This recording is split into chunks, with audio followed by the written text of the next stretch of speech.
ابغى ليش فاز الهلال؟ انا من ليش فاز الهلال؟ بونو. يعني ما في الا بونو يلعب في الملعب. اليوم بونو، اليوم بونو، انا اجيب لك اياها بالاخره بونو. الشيء اللي قدمه بونو اليوم يعني جدا جدا كبير ابو الوليد. اليوم محافظته على التدخلات اللي كانت مهمه في مجريات المباراه، اكيد الجهد الكبير اللي قدموه اللاعبين بعد الطرفين، نفس الشيء تدخلات جيسوس. طيب. ولكن انت اليوم لخصها علي، انت لخصها في كلمتين، قلت لي بونو ولفيت ورجعت البونو مره اوكي. بص اعطيني ركلات الترجيح يا مخرجنا من فضلك. بص فرق التركيز ما بين بونو وما بين وليد اسبانيا. الركلات اللي تصدى لها بونو من فضلك يا مخرجنا في الكوره بتاعت الانفراده اللي خرج فيها بونو قفل على رونالدو. ما تنساوش تشتركوا في القناة وكذلك تفعلوا زر ديال الجرس ولايك الفيديو، وشكرا لكم. أصدقاء ديالي السلام عليكم ومرحبا بكم مرة أخرى في قناتنا وقناتكم ماروك بريس. كنتمنى تكونوا بخير وعلى خير بصحة جيدة وفي أحسن أحوالكم. أصدقاء ديالي إلا كنتوا أول مرة كتشاهدوا القناة ديالنا أو الصفحة ديالنا على الفيسبوك ماروك بريس، ما تنساوش تشتركوا في القناة، كذلك تفعلوا الزر ديال الجرس، لايك الفيديو وبارطاجيو الفيديو مع الأصدقاء ديالكم باش تدعمونا ونستمروا في نشر مزيد من المقاطع. في هذا الفيديو اخوتي نشوفوا أول تعليق مصري من حسام ميدو عن تألق العنكبوت ياسين بونو ضد فريق النصر السعودي، وخصوصا ضربات الجزاء اللي تصدى ليها، وكذلك المحاولات اللي كانوا في الشوط الاول، وكذلك الشوط الثاني، خصوصا الشوط الثاني اللي الهلال لعب ناقص بجوج ديال اللعابه. فصراحه ياسين بونو قدم اداء، وكذلك الاعلام السعودي اخوتي قال كلام اكثر من رائع في حق ياسين بونو، قال لك هذا اللقب الى ديناه فكيرجع الفضل الكبير لياسين بونو، لولا بونو ما كناش غنديو هذا الكاس. بلا ما نطول عليكم اخوتي، نشوفوا اشنو قال حسام ميدو وكذلك الاعلام السعودي، ونتلاقاو في نهايه الفيديو. علي الحبسي عن المباراه او كيف انتصر الهلال، ليش فاز، كيف فاز الهلال في واخذ كاس الملك، مش على ابغى ليش فاز الهلال؟ انا من ليش فاز الهلال؟ بونو. يعني ما في الا بونو يلعب في الملعب. اليوم بونو، اليوم بونو، انا اجيب لك اياها بالاخره بونو. الشيء اللي قدمه بونو اليوم يعني جدا جدا كبير ابو الوليد. اليوم محافظته على التدخلات اللي كانت مهمه في مجريات المباراه، اكيد الجهد الكبير اللي قدموه اللاعبين بعد الطرفين، نفس الشيء تدخلات جيسوس. ولكن انت اليوم لخصها علي، انت لخصها في كلمتين، قلت لي بونو ولفيت ورجعت البونو مره ثانيه. انا اشوف ان الهلال ما حضر اليوم المباراه، اللي حضر بونو، سواء كل اللاعبين ما كانوا في والهلال موقع مع بونو ليش؟ موقع البونو لاجل هذه الامور الحاسمه. جايب 3 بطولات. بونو اليوم يثبت بونو ان القيمه الفنيه العاليه في دورينا، الافضل في دورينا كافضل لاعب، وافضل تاثير، افضل لاعب في الموسم وافضل تاثير، واللي جاب الدوري وجاب كاس الملك للهلال. انا اعتقد صحيح ان اللاعبين الهلال عندهم امكانيات، لكن اليوم مالكم ما شفناه، سالم ما شفناه، متروفيتش ما شفناه، حتى نيفيز، حتى كلوبالي، حتى البلاي اللي الهلال يعتمد عليه كل شيء. انا يمكن من بدايه الدور الثاني وقلت بونو في كل مباراه يجلب، يحطك خطوه قدام في الانتصار قبل ما تنتهي المباراه. ضربات الترجيح فيها توفيق كبير، فيها توفيق كبير، لكن ازاي لعيبه كبار في النصر ما يخشوش يشوطوا ويسيبوا الولد الصغير مشاري ده يخش يشوط؟ والله دي جريمه في كره القدم. والله انا لو لعيب النهارده فين سلطان الغنام؟ اسف، فين الخيبري؟ لعيبه عندها 29 و30 و31 سنه ما يخشوش يشوطوا في الخمسه وفي السته وفي السبعه ويسيبوا ولد صغير يتحط في الموقف ده. في رايي يعني ده ما اعرفش كنت هحسبها ايه. لا صعب حتى لو انت مش عارف تشوف قدام بونو بعد. كابتن انا عندي 30 سنه، كابتن انا عندي 30 سنه اخش اشوط واضيع واشيل الليله عادي، مش مشكله، انما ولد صغير لا. اصلا والله يا كابتن اخجل صح انه لاعب انه يشوت قبلي. انت تتكلمون على النمر بالتحديد. النمر انه اخجل، مستحيل لاعب يشوت قبلي وهو بالسن صحيح. هذا. طيب. وانا عندي الخبره هذه وخليها بشوته لو ضاعت، هي كره قدم في الاخير، هو ممكن يضيع ممكن انا هي توفيق حقيقي بالفعل ضربات الترجيح. لكن اعتقد لكن في لعيبه يا كابتن، خلينا نتكلم بصراحه، يعني هذا الشيء احنا بنعيشه في الملعب. في لعيبه بالفعل يقول لك انا ما بشوت، في لعيبه يا كابتن يعني وانتم بكرامه بيفك البوت يقول لك انا خلاص هنا دور عندنا واحد من العينات. لا انا اشوت، انا اشوت والله شوت واضيع. شوف انا شوف لا صحيح ان النمر انا شت وضيعت في نهايه كاس السوبر في دور الاربع فوري، بس استمريت عادي لكن هنا زي ما ذكر الكابتن ميدو، هنا وين الشخصيه؟ انت لاعب دولي، لاعب منتخب، لاعب هذا تو باني مستقبله. البكاء اللي سمعته منك يمكن من حسين ومن احمد، البكاء اللي في رونالدو ناتج عن ايش؟ ضغوط. ان الهلال خسروا 3 بطولات السنه هذه، لا سوبر، دوري، كاس ملك. ضغوط، احساس بالمسؤوليه. انا لا الوم على رونالدو في بكائه، لان في بعض الاوقات كره القدم تبكي الرجال، صدق او لا تصدق. لو كنت رجل شغوف بكره القدم ومحب لكره القدم ومحب للانتصارات ومحب للمكسب، وده اللي انت اتربيت عليه، انا في رايي ان المشهد اللي قدامنا ده مشهد عظيم. احنا بنتكلم على لعيبه يا كابتن حسين ما شاء الله عليه، فاز بكل البطولات وفاز بكل البطولات في كل حته، هداف الدوري في كل حته، فاز مع باليوروز مع منتخب البرتغال. هل رونالدو ما شاء الله عليه محتاج فلوس؟ لا ولا حاجه. النهارده بيبكي زي الاطفال، بيوريك الشغف اللي موجود عند الاسطوره رونالدو. اسطوره فعلا على فكره. اي حد ممكن في التوقيت ده زي رونالدو ده في نهايه الكارير بتاعه، في الموقف اللي هو فيه، انه اوكي اتغلبنا، بكره نيجي. وبنشوف لعيبه صغيره كتير ما عملتش حاجه في حياتها، بس لازم يبصوا على رونالدو. سريع حسين. ايه هذه الرغبه، لاعب هو عقليه رونالدو بهذا الشكل، هو يحب التحديات زي ما قال الكابتن ميدو، الضغط الكبير اللي عليه، الرغبه انه هو يحقق انجاز كان قريب، هو حاسس انه هو كان قريب، وهذا واضح حتى في ضربات الجزاء. انت لو تشوف فرحته في ضربات الجزاء وقت ما ضيع واضح كان. وزي ما قال هذه كرة القدم احيانا ما تخدمه، لكن الرغبة موجودة. رجل مو محتاج انه يحقق انجاز، احنا نتكلم بصراحة، عنده حقق كل الانجازات. يعني انا متابعه من متى، من 2005 بدا يلعب سبورتنج لشبونه. لاول مرة اشاهده يبكي بهذا البكاء، اعتقد كاس العالم وهذه اللقطة يمكن هذه اقوى. تعرف ليه؟ لانه شوف دائما اللاعب لما يبدا، كل ما يبدا خلاص يقرب من النهايه، احنا نتكلم عن الجوع، عن البطولات. هذا هو الجوع، انك انت تبى تحقق. هو عارف انه انا سنه سنتين ثلاثه ممكن اوقف، كل بطوله بتروح انا بفقدها، وسني ما يسمح لي ان انا اعوض بعد 4-5 سنوات. لا وبعدين انا ممكن اتكلم في حاجه بعد.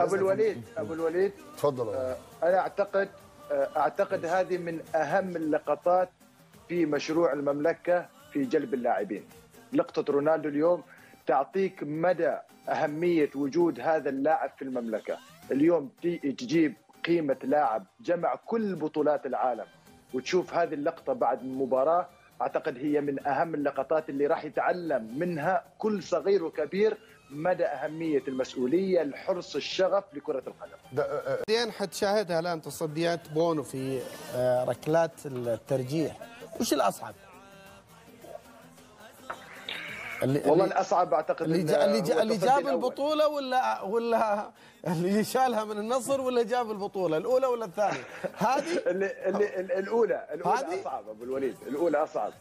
انا بالنسبه لي الاولى اصعب، لان هي الاهم هم كلهم مهمين، ولكن هذا الموقف هو الاصعب، لان الهلال خسر ضربه الجزاء. فانت طيب عفوا علي عفوا، ليش الاصعب؟ تشرحها لي من فضلك. الاصعب لانه الموقف خلاص، اذا تسجلت خلاص البطوله راحت. طيب ولكن بونو لما تيجي وتشوف طريقه بونو في ضربات الجزاء، ترى كل ضربات الجزاء بونو راح لها كلها. صحيح. يعني اللي انشاتت كلها راحه، وهذا يدل لك على قراءه بونو، تحضير الكبير لهذا الموقف اللي هو جزء من مباراه الكاس. تفضل على بونو، ورونا البطولات فهد بالنافله. بنتكلم على بونو. لا انا على بونو، اذا بتبغى نتكلم على بونو احنا تكلمنا عنه انه هو نجم الموسم يعني بصراحه.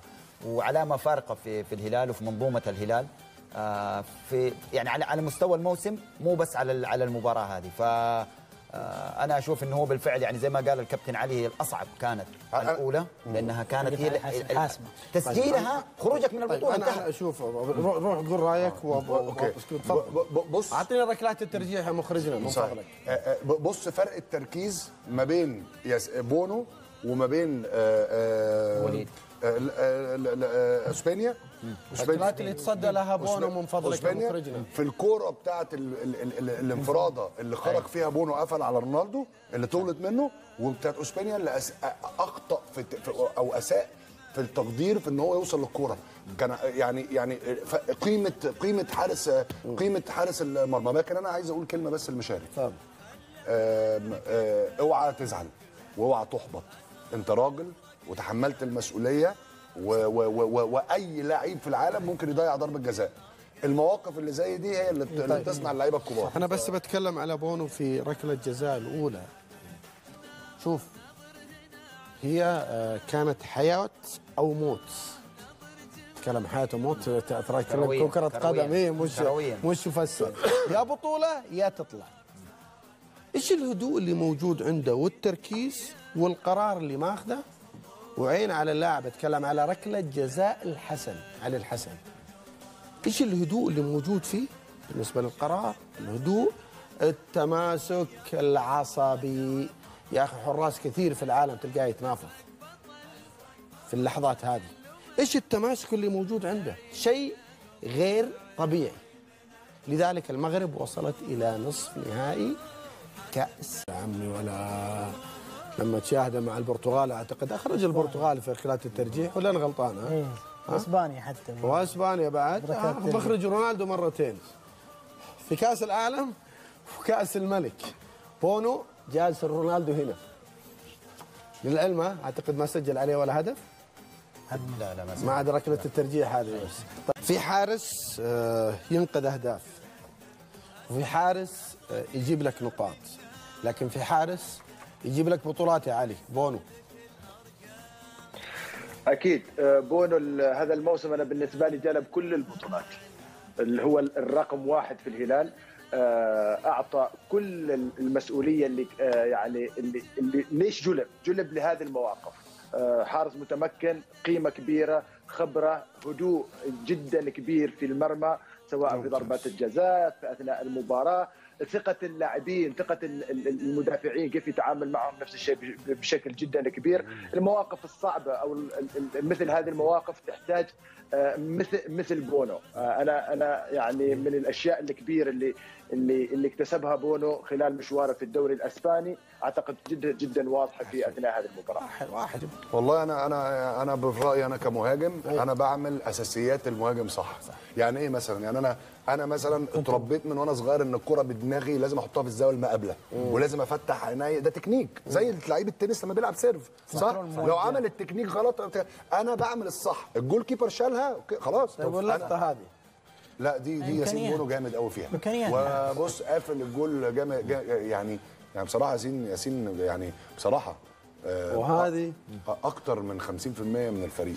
اضافه كبيره جدا للدوري السعودي. لعيب حارس مرمى يعني. هذا هو لما انت تواجه اي فريق مميز. ياسين البطل بونو يا حمود سلطان اليوم مثل ما قلت لكم امس. بس الا صادق، عشان كذا انا اخرت لان الحقيقه مو بعد البلنتيات قبل حتى في المباراه هو نقذهم في اوقات حرجه. نعم فعلا تقول ان الحارس متمكن ويستاهل نجم المباراه. نعم ويستاهل الحقيقه يعني مثل ما قالوا الاخوان اختيار الحارس الهلال فعلا في وقت في مكانه. اول شيء ابارك حق جماهير الهلال واداره ولاعبين ويستاهلون. نقول حق النصر هادركم اديتوا وفيتوا صراحه. نعم. ما نقول لكم ما اديتوا، بالعكس وفيتوا قد اللي ما تقدرون سويتوا. نعم. بسألك عن نعم. الركله الاخيره اللي كانت للنصر اللي لو سجلها انتهت المباراه. انت شفت لي هدوء بونو كيف كان في الكره هذه، شفت كيف الثقه في النفس يعني اللي كان عليه هذا اللاعب، امكانيات كبيره، يمكن حتى الركلات اللي تم تسجيلها كان طالع معها. يعني الصراحه تركيزه عالي يعني. نعم. مو ولا كوره يعني راح جهه ثانيه، حاول في كل الكرات، في اظن يكون كورتين بعد صدقهم بس راحت من قوتهم. نعم. فعلا تركيز ممتاز. وبالعكس الحارس النصر انا الومه على اول شيء الهدف، وثاني شيء على خروجه غير سليم. نعم. الحارس عارف ان اذا طلعت برا تمسك الكره معناته انها طرد. اخر اصدقاء ديالي وصلنا لنهايه ديال الفيديو. كنتمنى الفيديو ديال اليوم يكون نال الاعجاب ديالكم. الى عجبكم خليو واحد لايك واشتراك في القناه، كذلك فعلوا الزر ديال الجرس، بارطاجيو الفيديو مع الاصدقاء ديالكم باش تدعمونا واستمروا في نشر المزيد من المقاطع، وكذلك اكتبوا لي اسفل التعليقات كيفاش جاكم الاداء ديال العنكبوت ياسين بونو اللي قدم مباراه كبيره صراحه ضد فريق النصر السعودي، وشفناه بكى رونالدو صراحه. رونالدو عطاه غير البكا، نفسيته حاره صراحه ياسين بونو رونالدو. ودائما ما ياسين بونو كيبكي رونالدو. بكينا ضد البرتغال ودابا كنبكيو عاوتاني مره اخرى في نهائي كاس الملك، وكيخرج خاري الوفاض صراحه. حتى لقب مد هذا العام كريستيانو، فقط لقب الهداف. كان هذا هو الفيديو ديال اليوم، نتمنى انه ينال الاعجاب ديالكم، ونتلاقاو في فيديو قادم ان شاء الله.